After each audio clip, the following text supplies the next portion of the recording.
1632 में ताजमहल को बनाने में उस वक्त करीब 3.2 करोड़ रुपए खर्च हुए थे, लेकिन यदि आज ताजमहल को बनाया जाता है तो इसके लिए लगभग 7,000 करोड़ रुपए खर्च करने पड़ जाएंगे। और आपको सुनने में ये अजीब लगेगा कि ताजमहल लकड़ियों के ऊपर खड़ा है, और जिन लकड़ियों पर ये ताजमहल खड़ा है उसे ताजमहल की नींव के रूप में इस्तेमाल किया गया है। ये ऐसी लकड़ियां हैं जिन्हें मजबूत रहने के लिए नमी की ज़रूरत होती है, जो यमुना नदी से उन लकड़ियों को मिल जाती है। ताजमहल का स्ट्रक्चर कुछ इस तरीके से बनाया गया है कि चारों मीनारों के बीच स्थित गुंबद पर तूफान और बिजली गरजने पर बिजली अगर गिरती है तो वो बीच वाले गुंबद पर नहीं गिरेगी।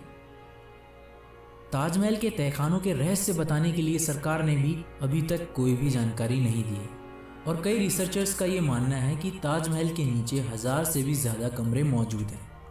ताजमहल जितना ज़मीन के ऊपर है उतना ही ज़मीन के अंदर भी गहरा है, क्योंकि उस ज़माने में कोई भी किला या इमारत बनाई जाती थी तब उसके अंदर से बाहर निकलने का रास्ता भी बनाया जाता था, और शायद ताजमहल के नीचे भी ऐसा ही कोई खुफिया रास्ता बनवाया गया है जो ताजमहल से कहीं दूर निकलता है।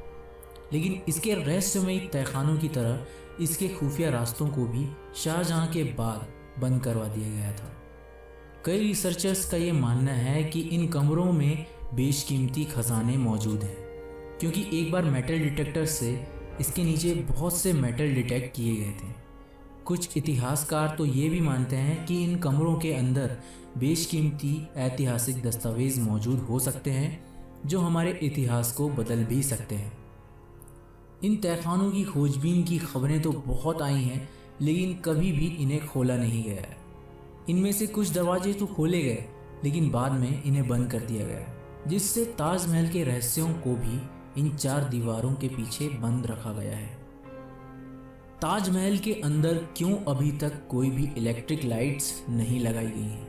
ये सवाल भी ताजमहल से जुड़ा सबसे ज़्यादा पूछे जाने वाला सवाल है, और इसका जवाब भी थोड़ा रहस्यमयी और थोड़ा लॉजिकल है, क्योंकि ताजमहल का निर्माण 1653 ईस्वी में हुआ था और इलेक्ट्रिसिटी की खोज 20वीं सदी में 400 साल बाद हुई थी। यानी इसके निर्माण के वक्त से ही इसे ऐसे डिज़ाइन किया गया था कि चांदनी रात में नेचुरल लाइट्स में पर्याप्त रोशनी मिल पाए। इसे राजस्थान के मकराना से मंगाए गए सफ़ेद संगमरमर के पत्थरों से बनाया गया था, जिसमें चांदनी रात में पड़ने वाली रोशनी से ताजमहल में पर्याप्त रोशनी हो जाती थी। लेकिन सरकार ने ताजमहल के बाहर मौजूद तालाब में लाइट लगाने की कोशिश की थी, लेकिन लाइट लगाने की पहली रात में ही सभी लाइट्स शॉर्ट सर्किट की वजह से टूट गईं और वहाँ अंधेरा छा गया। और इसके बाद एक और बार कोशिश की गई लाइट्स लगाने की, लेकिन दोबारा भी ये लाइट्स पहले की तरह टूट गई, और इसके बाद सरकार ने कभी भी लाइट्स लगाने की कोई कोशिश नहीं की। इसके बाद से ही कुछ पैरानॉर्मल एक्टिविस्ट का ये मानना है कि ताजमहल के अंदर मुमताज़ की आत्मा मौजूद है, और मुमताज़ महल को ये पसंद नहीं है कि कोई भी ताजमहल से छेड़छाड़ करे। इसके अलावा सरकार का ये भी कहना है कि लाइट्स की वजह से कीड़े लाइट्स की ओर आकर्षित होते हैं, और कुछ कीड़े ऐसे एसिड्स छोड़ते हैं जिससे सफ़ेद मार्बल ख़राब हो सकता है। और अभी तक ताजमहल सिर्फ और सिर्फ चांदनी रात में तारों की रोशनी से ही रोशन हो रहा है। यही कारण माना जाता है कि ताजमहल में अभी तक कोई भी इलेक्ट्रिक लाइट्स मौजूद नहीं है। दोस्तों, कमेंट सेक्शन में आप कमेंट करके ये बताएं कि शाहजहां ने ताजमहल के अलावा और कौन कौन सी इमारतें बनवाई हैं। इस वीडियो में आज के लिए इतना ही।